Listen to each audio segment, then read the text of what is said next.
지금 우리가 살고 있는 이 시대 한마디로 정의한다면 어떻게 말할 수 있을까요? 저는 이렇게 말씀드리고 싶습니다. 소망이 없는 시대다. 이 소망이 없는 시대라는 것은 어떤 의미냐면은 이 소망이 없는 삶, 소망이 없는 사람의 모습을 혹시 한번 보신 적 있으십니까? 특징이 이렇더라고요. 나 내일 어떻게 살아가야 될지 모르겠어. 오늘 잠을 자야지 내일을 맞이하는데 내일이 올까봐 두려워서 잠을 못 자겠어. 내일 아침 해가 뜨는 게 난 너무너무 두려워. 우울증 걸린 사람들, 대인기피증에 걸린 사람들 대부분 잠을 이루지 못합니다. 그리고 내일이 오는 거를 굉장히 두려워해요. 지금 이 시대의 청년들도 대부분이 미래에 대한 걱정과 두려움이 가득합니다. 한마디로 소망이 없는 삶을 살아가고 있죠. 지금 우리가 살고 있는 이 시대가 그러한 시대이지 않나라는 생각을 하게 돼요. 성경적 관점에서 보는 소망이 없는 시대, 성경에서는 이렇게 말하고 있습니다. 성경에서 소망이 없는 시대는 단순히 힘든 삶이 아니라 에베소서 2장 12절에서 확실하게 말해주고 있는데요.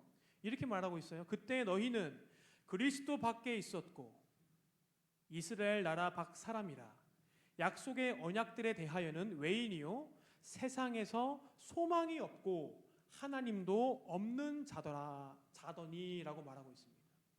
이스라엘 백성들이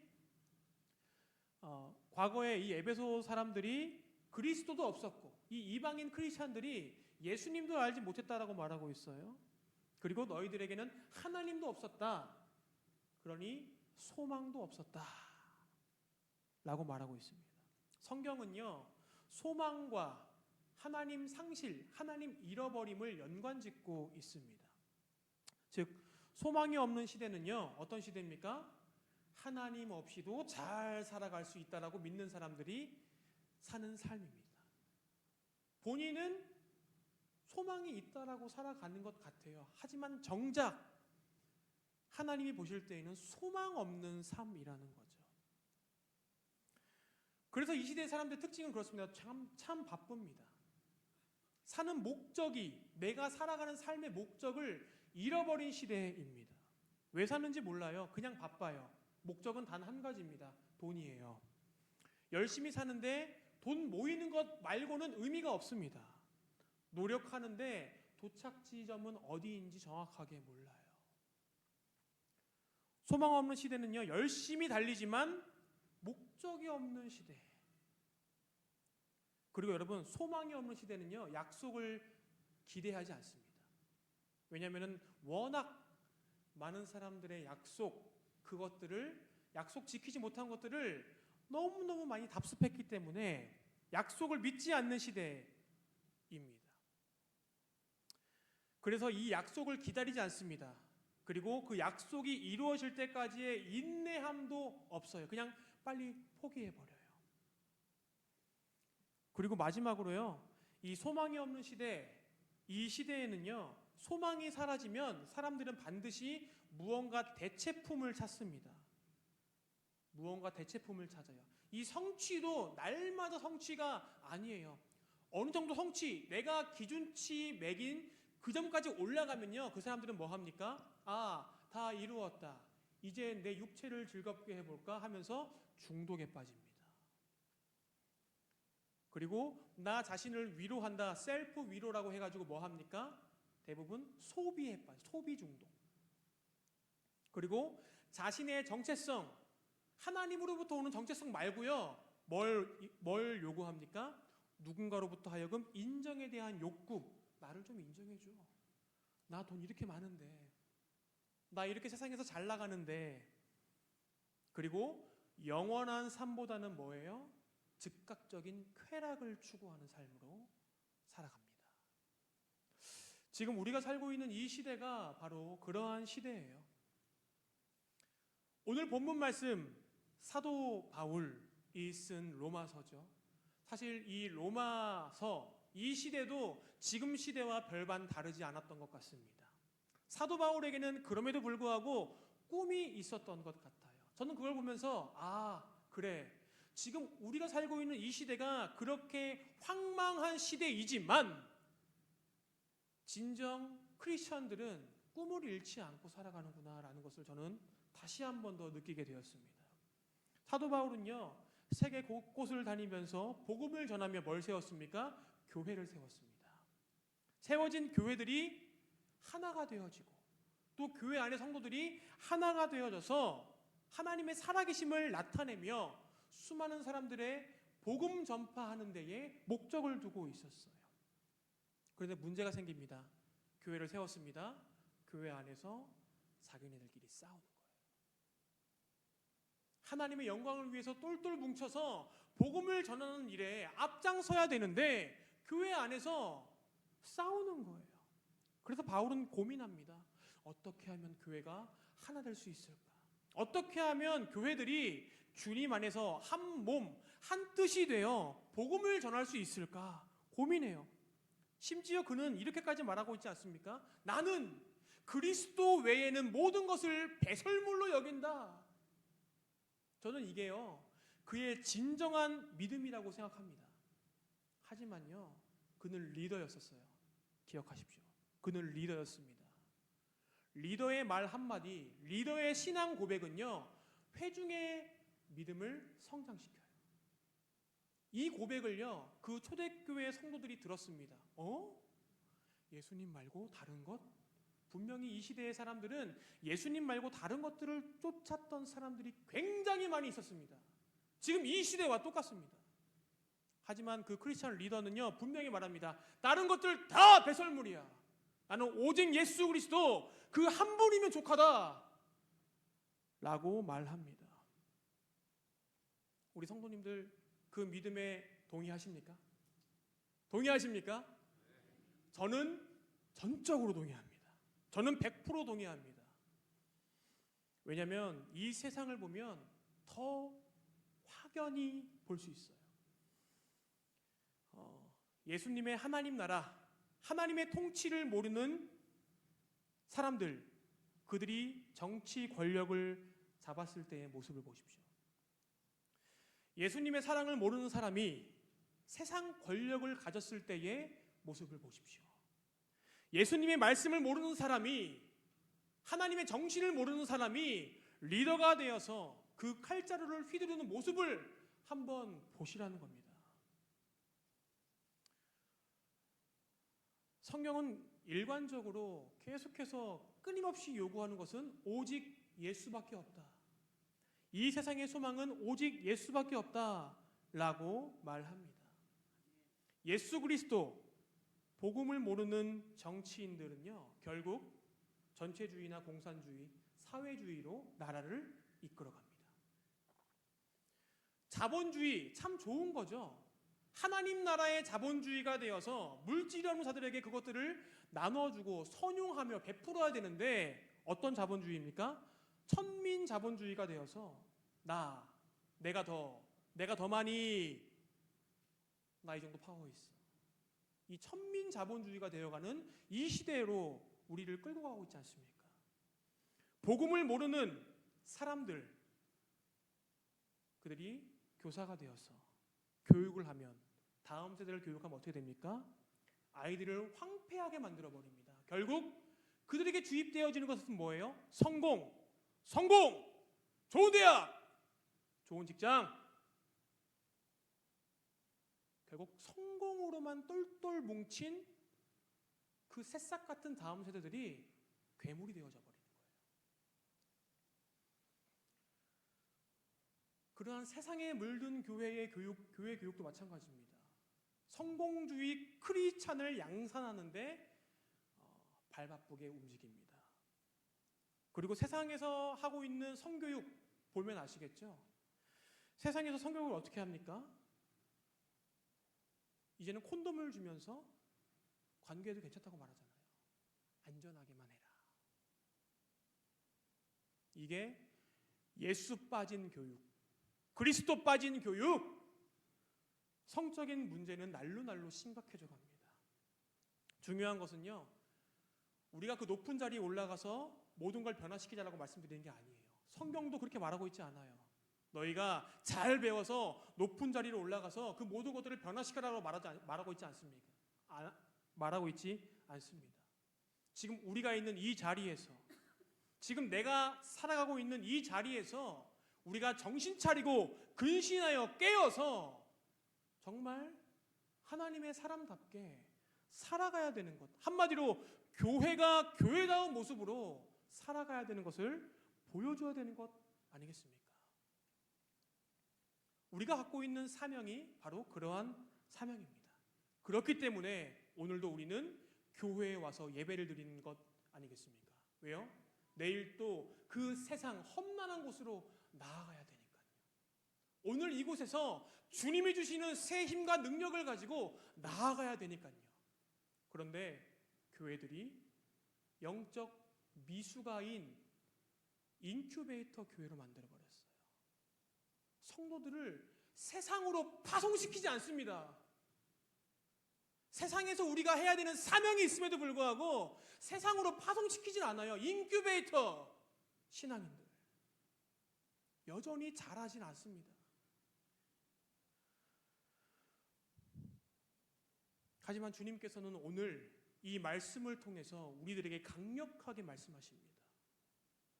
오늘 우리는요, 딱 두 가지를 분명하고도 명확하게 알아야 돼요. 이것을 가지고 이것을 장착하고 세상으로 나아가야 됩니다. 따라해 주시면 감사하겠습니다. 첫 번째는 용서입니다. 용서. 두 번째입니다. 약속을 이루심. 이 두 가지는요, 우리가 분명하고도 명확하게 기억하고 세상으로 나가셔야 돼요. 제가 말씀해 드리겠습니다. 오늘 본문 로마서 15장은요, 낭만적인 장이 아니에요. 당시 로마 교회는 유대인과 그리스도인 그리고 이방인 그리스도인들 사이에서 신앙의 방식이 너무너무 다른 모습, 삶의 방식이 너무너무 다른 모습을 가지고 갈등이 극심화가 되어 있었습니다. 교회 안에서 서로가 서로를 비판하고, 너 할례 받았어? 안 받았지? 받아야 돼. 안 받아도 된다 그랬는데 받아야 된다니까. 이러한 갈등, 서로를 비판하고 평가하고, 강한 자는 약자를 무시하고 약한 자는 강자를 뒤에서 끌어내리려고 하고, 이러한 상황 가운데에 쓰여진 말씀이 바로 오늘 로마서 말씀입니다. 특별히 로마서는 16장까지 있습니다. 15장은 거의 끝부분이에요. 로마서 15장 우리는 13절만 읽었는데 로마서 15장 전체는 이렇게 말하고 있습니다. 우리 3절 말씀, 로마서 15장 3절 말씀 함께 읽어보겠습니다. 시작. 그리스도께서 자기를 기쁘게 하지 아니하셨나니 기록된 바 주를 비방하는 자들의 비방이 내게 미쳤나이다 함과 같으니라. 그리스도께서 뭐라고요? 자기를 기쁘게 하지 아니했대요. 자기 유익을 위해서. 우리가 믿고 있는 예수님은요, 자신을 위해서 살지 않았다라고 말하고 있습니다. 누굴 위해 살았습니까? 하나님을 위해 살았습니다. 하나님의 뜻을 이루기 위해 사셨습니다. 근데 그 모습은 어떠한 모습으로 나타나요? 이웃을 높이는 모습으로 나타나요.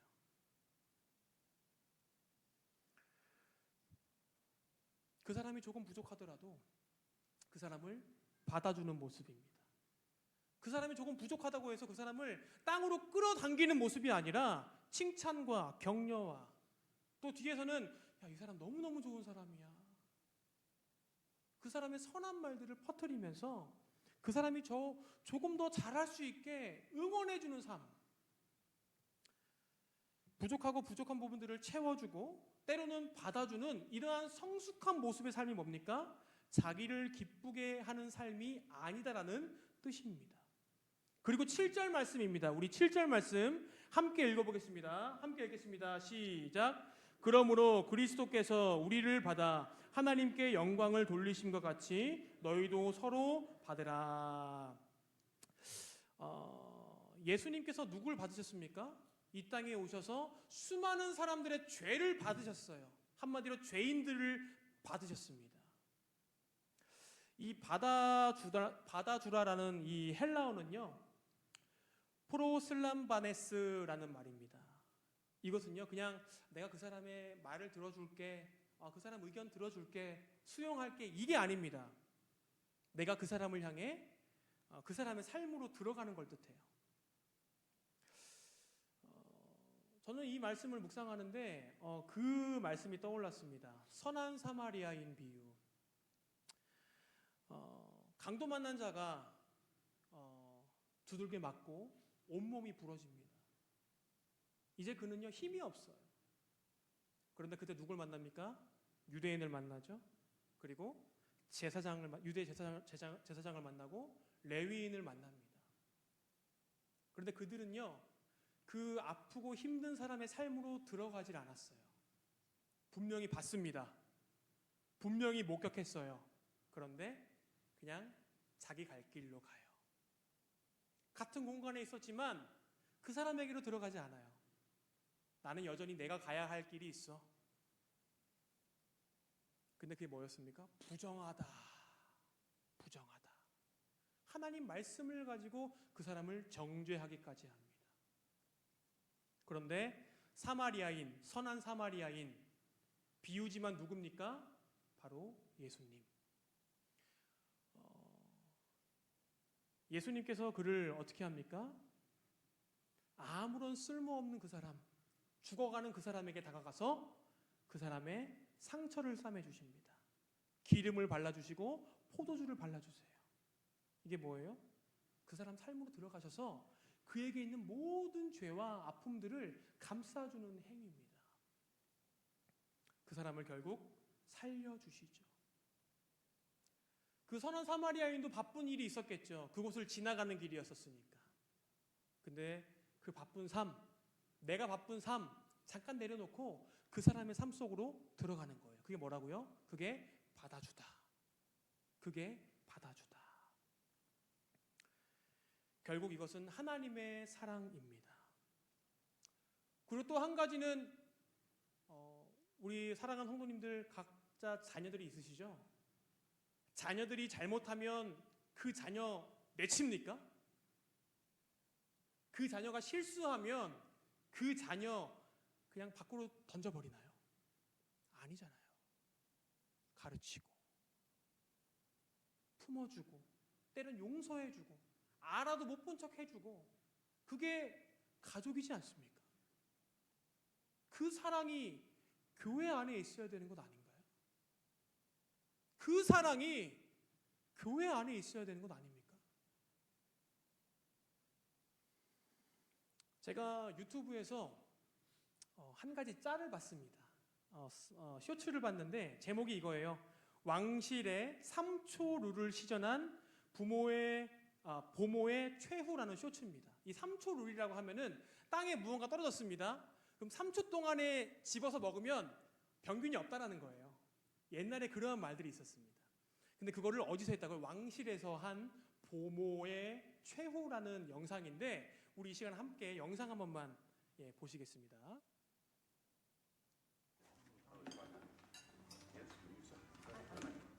Did you just put that back on that plate?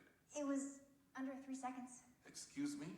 The 3-second rule. If it drops on the floor, but you pick it up within 3 seconds, it's still good. I take it you don't have that rule. When I was at university, we had the 3-minute rule. My roommate barely made that. Perhaps you'd like to add a toast of your own, Miss Evans. Oh, it's considered unlucky to toast without a glass. Fergus, would you get a glass for Miss Evans, please? And one for yourself. Straight away, Your Highness. Thank you. Merry Christmas to those who have seen us at our best and at our worst and can't tell the difference. Cheers. Cheers. Well said, Miss Evans. 네, 영어고 자막인데 자막 글을 잘 보셨습니까? 그 보모가 그 떨어진 빵을 주워가지고 그 공주의 식탁에 올려놓습니다. 근데 그 옆에 있는 이제 흑인은 못마땅한 거예요. 그 여자를 어떻게 해서든 좀 내리고 싶은 거예요. 그런데 왕은 그 여인을 사랑합니다. 근데 그 사랑을 알았던 것 같아요. 그 여인이 이렇게 말합니다. 마지막에 건배사를 하잖아요. 그렇죠? 사실 그 흑인이 그 여인의 무식함 그것들을 드러내고 싶어서 건배사를 시켰던 것 같습니다. 그런데 너무너무 멋진 말을 해요. 이렇게 말합니다. 우리의 최고와 최악의 모습을 다 봤으면서도 똑같이 아껴주는 사람들을 위하여 우리의 최고의 모습, 최고의 잘났을 때의 모습과 최악의 모습을 다 봤음에도 불구하고 여전히 나를 사랑해주는 사람들을 위하여. 너무 멋진 말 아닙니까? 그리고 저런 왕실에서 근무하는 보모는 행복하지 않을까요? 결국 그녀는 이 모든 드라마의 해피엔딩처럼 아까 전에 그 왕 있지 않습니까? 그 왕과 결혼합니다. 사랑하면요, 최고의 모습이든 최악의 모습이든 사랑스러워 보입니다. 내가 그 사람을 싫어하면요, 최고의 모습도 싫어요. 최악의 모습은 너무 좋아요. 그래, 더 최악으로 가라. 사랑하면요, 결과가 어떻든 아껴주고 품게 되어져 있습니다. 이러한 곳에 소망이 있지 않을까요? 이러한 곳에서 일하는 저 보모는 내일이 기대되지 않을까요? 저는 우리 교회가 그러한 교회였으면 좋겠습니다. 모든 사람들을 용서하고 품어주고 나의 최악의 모습을 봤지만 그럼에도 불구하고 나를 사랑해 주시네. 그럼에도 불구하고 날 믿어주시네. 이곳이 천국이구나. 하나님께서는 분명히 말씀하십니다. 우리가 아직 죄인 되었을 때에도 우리를 향한 하나님의 사랑은 변치 않았다. 우리가 여전히 죄인이었지만 그럼에도 하나님의 태도는 변하지 않았다라는 거예요. 오늘 본문에서 말하는 소망은요, 상황이 나아질 것이다 라는 희망을 주는 메시지가 아닙니다. 하나님은 우리가 어떠한 형편에 있든지 우리를 대하는 태도를 바꾸시는 분이 아니라는 거예요. 그것이 뭡니까? 우리에게 참 소망인 것입니다. 우리가 변해도, 내 상황이 나빠져도, 내 신앙의 컨디션이 최악이어도 그래도 하나님은 여전히 우리를 사랑하시는 분이신 줄 믿습니다. 그게 바로 우리 하나님이세요. 그분이 나와 함께 계시기 때문에 내 삶은 날마다 소망이 넘치는 것입니다. 이게 뭡니까? 이게 바로 첫 번째, 우리가 이것을 가지고 세상으로 나가셔야 된다는 겁니다. 하나님의 용서의 마음. 근데 그 용서 나만 받는 것이 아니라 이제는 내가 받았기 때문에 누군가를 용서해 줄 수 있는 거죠. 누군가를 품을 수 있는 거죠. 그 마음으로 세상을 살아가셔야 되는 겁니다. 마지막 한 가지입니다. 마지막 한 가지는요, 우리 하나님은 약속을 이루시는 분이십니다.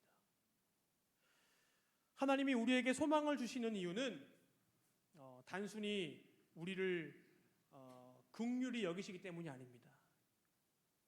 하나님은요, 그 약속을 성취하심으로 말미암아 하나님 되심을 나타내십니다. 우리 8절 말씀, 9절 말씀 함께 읽어보겠습니다. 함께 읽겠습니다. 시작. 내가 말하노니 그리스도께서 하나님의 신실하심을 위하여 할례의 추종자가 되셨으니 이는 조상들에게 주신 약속을 견고하게 하시고 이방인들도 그 긍휼하심으로 말미암아 하나님께 영광을 돌리게 하려 하심이라. 여기까지 읽겠습니다. 네, 여기서 중요한 것은요, 긍휼로 말미암아예요. 이방인들이 뭐라고 합니까? 하나님께 영광 돌릴 수 있는 이유, 그것은 이방인들까지도 하나님께서 약속하신 구원을 하나님이 이루셨기 때문입니다. 그렇다면 이러한 구원을 받은 자들, 이러한 약속을 받은 자들에게 하나님께서 원하시는 딱 한 가지가 있습니다. 그것은 바로 찬양이에요. 찬양. 그 밑에 있는 말씀 10절과 11절에 이렇게 말씀하고 있죠. 열방들아 주의 백성과 함께 즐거워하라. 11절에 모든 열방들아 주를 찬양하며 모든 백성들아 그를 찬송하라 라고 말씀하고 있습니다. 아직 하나님의 구원이 완전히 이루어지진 않았지만 하나님은 이미 우리들에게 찬양하라라고 명령하고 계세요. 하나님의 약속은요, 성취 전에 하나님은 찬양받기를 원하시는 분이십니다. 이것이 바로 우리가 가져야 될 믿음이라는 거예요. 그래, 하나님이 나에게 말씀을 주셨지. 그래, 하나님이 나를 구원하신다고 하셨지. 내가 그분을 믿으며 나아가리라. 내 지금 상황은 힘들고 어렵다 할지라도 나는 주님을 찬양하리라. 이게 우리가 가져야 될, 세상으로 나아가기 전에 우리가 가져야 될 믿음이라는 겁니다. 그래, 주님은 약속을 이루실 거야. 더디다 할지라도, 조금 늦다 할지라도 주님은 완전하시기에, 신실하신 분이시기에 내가 믿노라. 주님, 오늘도 주님을 찬양합니다. 그래서요, 여러분, 12절에 이렇게 말씀하고 있습니다. 이새의 뿔이 곧 열방을 다스리기 위하여 일어나시는 이가 있으니 열방이 그에게 순종하리라. 이게 누굽니까? 다윗의 자손 예수 그리스도. 결국 하나님께서는요, 온전한 구원을 이루시기 위해서 그 예수 그리스도를 세우셨다 라고 오늘 본문은 확실하고도 명확하게 선포하고 있어요. 사랑하는 성도님들, 우리가 받은 구원은요 이렇게 대단한 것입니다. 하나님께서 약속하시고 그것을 이루시기 위해서 수많은 대를 이어가시면서 그 구원을 이루시는 하나님의 놀라운 경륜을 우리가 알아야 돼요. 그래서 이 구원을 아는 자들은 이러한 삶이다라고 말하고 있는데, 그 본문이 바로 오늘 본문 말씀입니다. 우리 13절 말씀 함께 크게 읽겠습니다. 시작. 소망의 하나님이 모든 기쁨과 평강을 믿음 안에서 너희에게 충만하게 하사 성령의 능력으로 소망이 넘치게 하시기를 원하노라. 아멘. 사랑하는 성도님들, 하나님께서는 우리에게 내가 너를 구원하리라 라고 약속하셨습니다. 그리고 그 약속을 예수님 안에서 이루셨고, 지금도 성령으로 그 약속을 우리 안에 적용시키고 계세요. 문제는 이거예요. 내가 그 구원에 대해서 그렇게 큰 감사가 없다는 거예요. 문제는 그겁니다.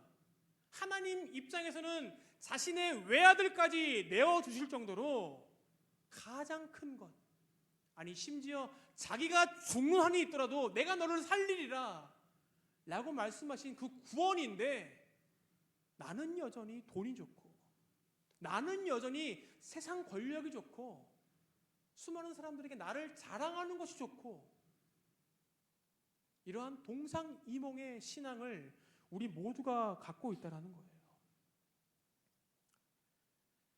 사랑하는 성도님들, 오늘 이 시간에 우리가 그 초점을 다시금 주님의 십자가로 옮겼으면 좋겠습니다. 주님의 십자가, 그분은 우리의 최악의 모습을 봤음에도 불구하고 우리에 대한 그 태도를 여전히 변함없이 사랑하시는 분이십니다. 그리고 그럼에도 불구하고, 내가 최악의 상태임에도 불구하고 우리에게 내가 너를 통해서 구원을 이룰게, 내가 너에게 구원을 베풀리라 라고 약속하신, 구원을 약속하신 우리 하나님이신 줄 믿습니다. 우리 그러한 주님을 만날 수 있는 귀하고 복된 시간 될 수 있기를 간절히 바랍니다. 기도하겠습니다.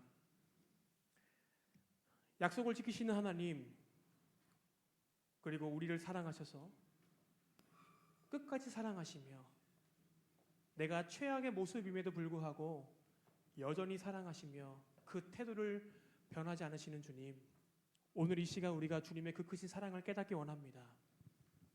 나의 삶은 여전히 죄악 가운데 머물러 있고, 죄악으로 인하여서 주님을 바라보는 눈이 맹인이 되어 오늘 이 시간 나왔습니다. 주님, 성령의 은혜로 성령의 기름을 부어주시사 우리의 눈을 뜨게 하시고, 메말라버린 우리의 심령 가운데에 주님의 단비를 허락하여 주시옵소서. 오늘 우리의 마음을 다시 주님이 주시는 참된 소망으로 가득 채워 주시옵소서. 살아계신 예수님의 이름으로 기도합니다. 아멘.